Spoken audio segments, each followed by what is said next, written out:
세상에 존재하는 모든 종교는 각각 다 다른 특징을 갖고 있죠.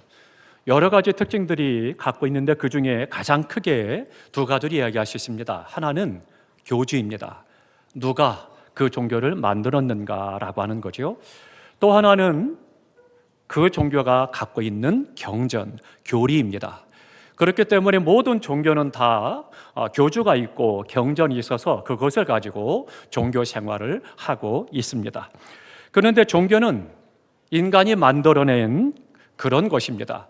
그러니까 인간이 만들고 거기에 기대고 의지하고 도움을 받고자 하는 것이 바로 세상의 종교라고 하는 겁니다. 그러다 보니까 세상의 종교는 어때요? 다 형상을 갖고 있습니다.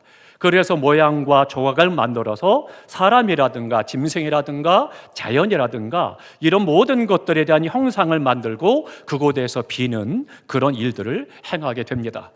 그런데 윌리엄 모터라고 하는 신학자는 기독교는 종교가 아니다, 그렇게 이야기합니다.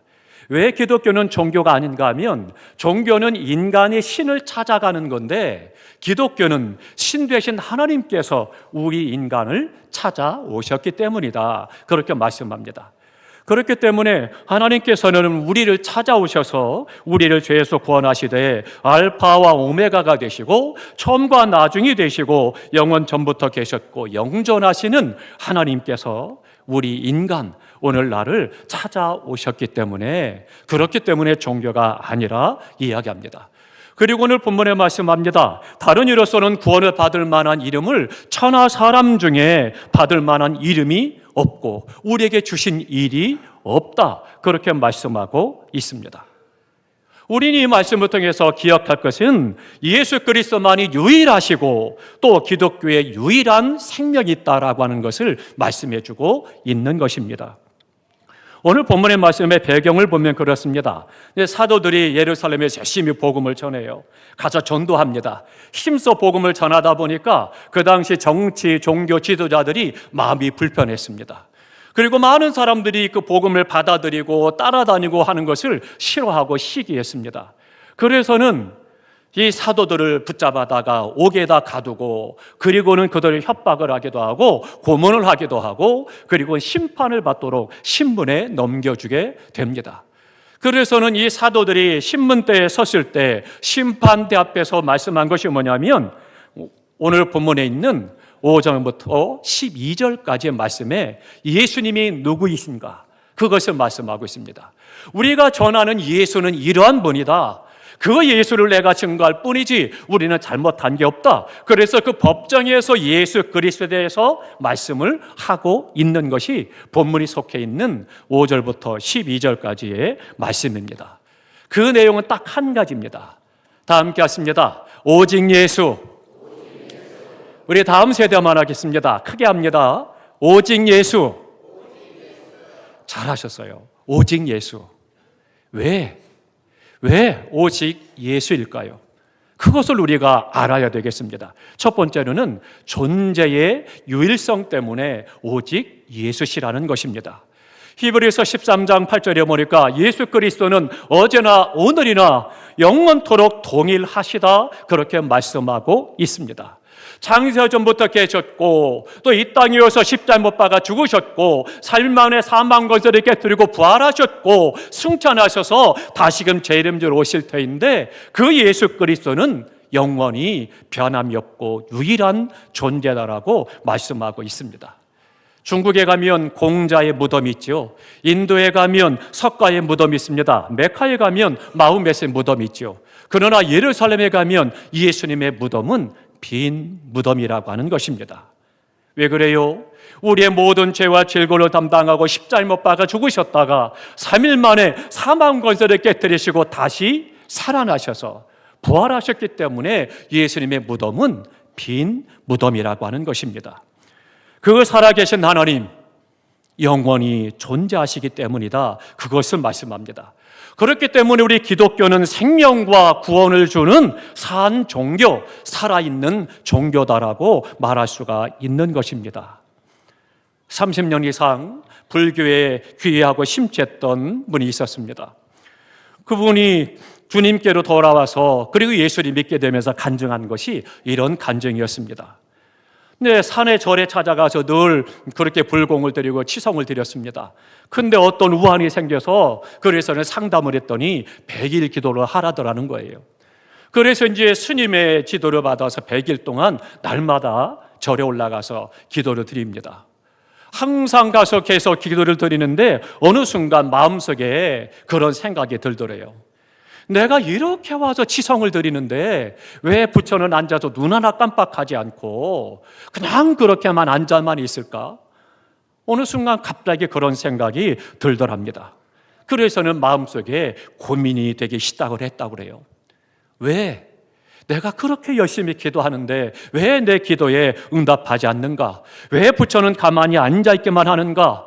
그런 고민을 한참 하고 있는데 어느 날 길을 가다가 전도지를 받았습니다.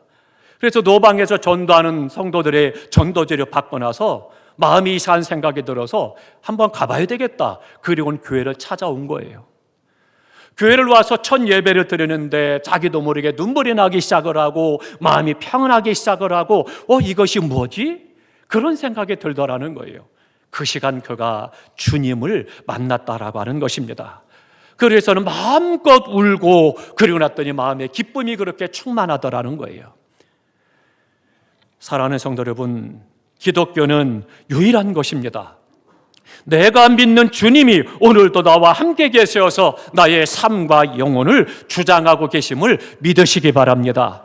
그렇기 때문에 우리가 믿는 예수님은 어제도 오늘도 영원토록 존재하실 뿐만 아니라 동일하신 하나님이시요, 그 하나님을 우리가 믿고 섬기는 것입니다. 여기에 기독교의 웅변이 있고 노래가 있고 생명이 있는 것입니다. 기독교는 존재의 유일성을 갖고 있기 때문에, 그래서 오직 예수입니다. 또 하나 우리가 오직 예수는 무엇 때문이냐? 구원의 유일성 때문입니다. 오직 구원은 예수께만 있기 때문입니다. 기독교는 유일하게 구원의 종교입니다. 성경을 자세히 읽어보십시오. 구원이라고 하는 단어가 몇 번이나 나오는가 하면 무려 550번이나 구원이라는 단어를 기록하고 있습니다. 동사, 명사, 구약, 신약 다 합해보니까 550번이나 구원의 말씀을 기록하고 있습니다.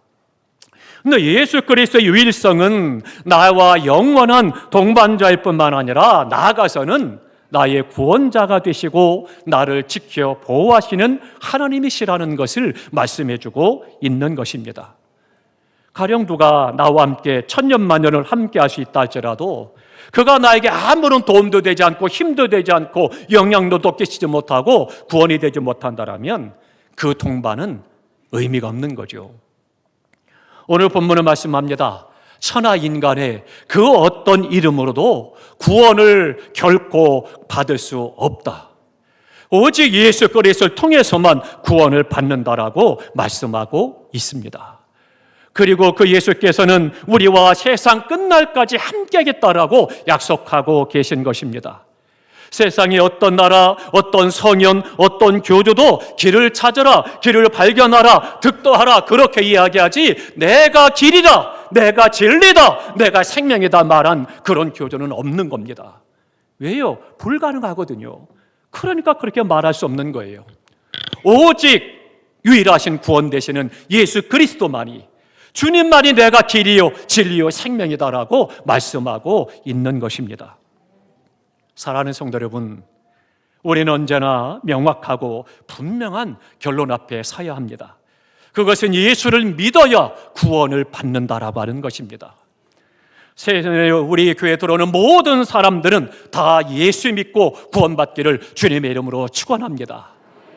구원은 두 가지입니다. 하나는 우리가 예수 그리스도의 믿음으로 구원받아 영원한 하나님의 나라에 가서 영생의 복을 누리는 것이 구원입니다. 그러면 그 구원이 죽어야만 내게 주어지는 거냐? 그렇지 않습니다. 오늘 이 땅의 삶 속에서도 하나님의 구원은 역사되는 겁니다. 그것이 뭐냐? 삶의 구원이에요. 다 같이 합니다. 삶의 구원. 우리 다음 세대만 크게 합니다. 삶의 구원. 생활의 구원. 우리 고등부, 중등부 청년들은 우리는 다음 세대 아닌 것처럼 시침이 떼지 마시고 크게 하겠습니다. 다시 한번 합니다. 생활의 구원. 삶 속에서 예수님이 나를 구원하신다라고 하는 거예요. 그러면 우리 요즘에는 남자분들도 대부분 미장원에 가서 머리를 하시죠. 예전에 다 이발관에서 머리를 하셨습니다. 가면 우리 할아버지들이 어떻게 했는지 알아요? 할아버지들이 면도하고 미발관에 가면 머리만 깎는 것이 아니라 면도도 해요. 시험을 기르시면 그러면 이발하시는 분이 그러는 거예요. 칼을 꺼냅니다. 그 칼을 끄는데 굉장히 예민한 칼이에요. 날카로운 칼인데 시퍼런 칼이에요. 그리고 가죽을 들고 거기다 쏙쏙 문질러요. 쏙쏙 문질러서 나를 아주 날카롭게 세운 다음에 그리고는 수염 있는 곳에다가 거품을 바르고 그리고는 그 날카로운 칼로 쏙쏙 수염을 깎아주시는 거예요. 그런데 자칫 잘못해가지고 싹 빗나가면 어떻게 되겠어요? 상처가 입는 거예요. 베는 거예요. 심지어는 잘못하면 심각할 수 있는 거예요.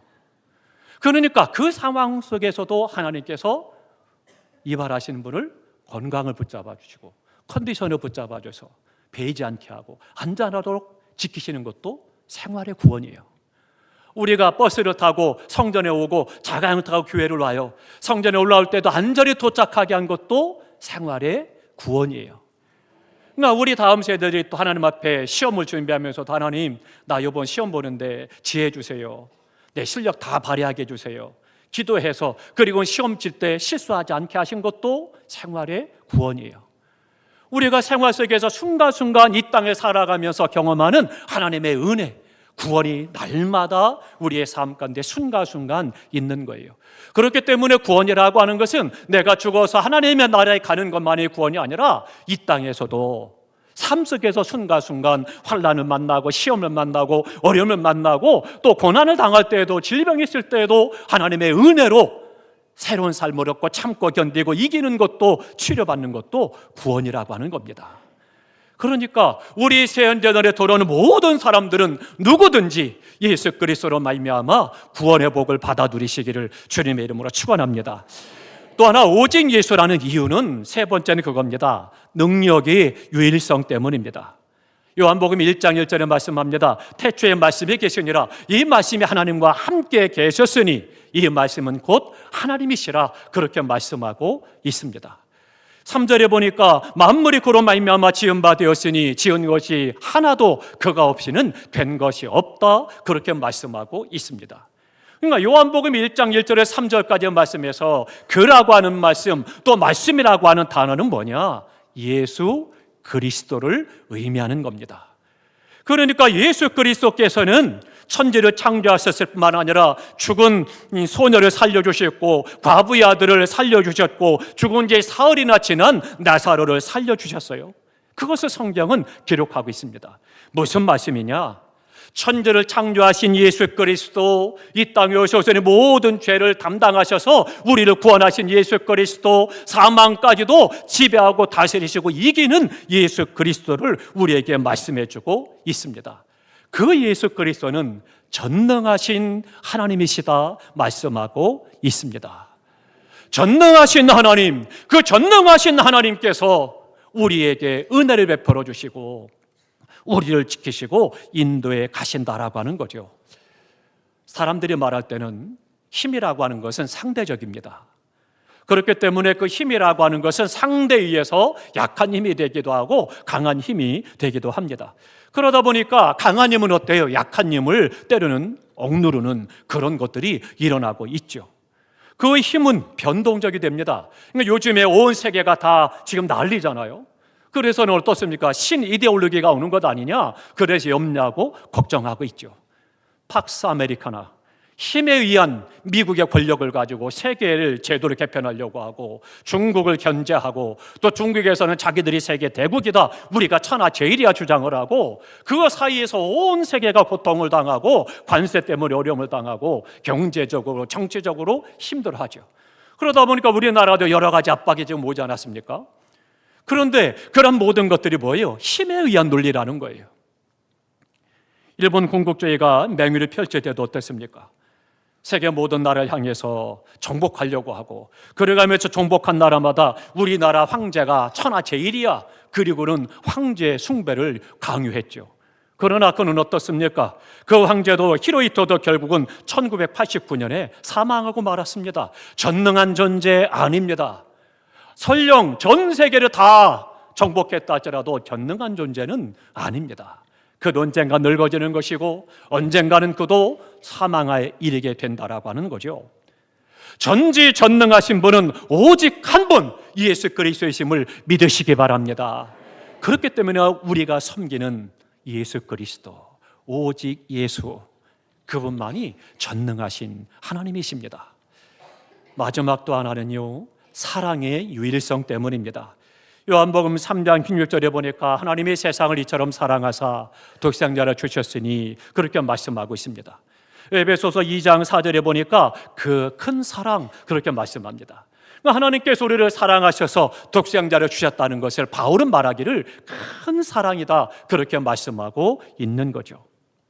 밥을 주고 옷을 입혀주고 돈을 주고 몸을 주는 것도 사랑일 수 있겠죠. 그러나 가장 위대한 사랑은 생명을 주는 사랑이라고 하는 것입니다. 그렇다면 과연 누가 나를 대신하여 죽어줄 사람이 있겠습니까? 그러나 우리 주님께서는 나를 대신하여 내 모든 죄와 질고를 지시고 십자가에 못 박아 죽으심으로 말미암아 내 모든 죄를 사하시고 나에게 생명을 아낌없이 주셨다라고 하는 것입니다. 오직 사랑 때문에, 그 큰 사랑 때문입니다. 그렇기 때문에 주님의 사랑, 오직 예수 유일한 그 사랑 때문에 오늘 우리가 하나님을 예배하고 찬송할 수가 있는 것입니다. 사랑하는 성도 여러분, 우리의 존재도 오직 예수요, 우리의 구원도 오직 예수요, 우리의 능력도 오직 예수요, 사랑도 오직 예수이심을 믿으시기 바랍니다. 우리 모두가 예수 그리스도로 충만하시기를 주님의 이름으로 축원합니다. 기도하겠습니다.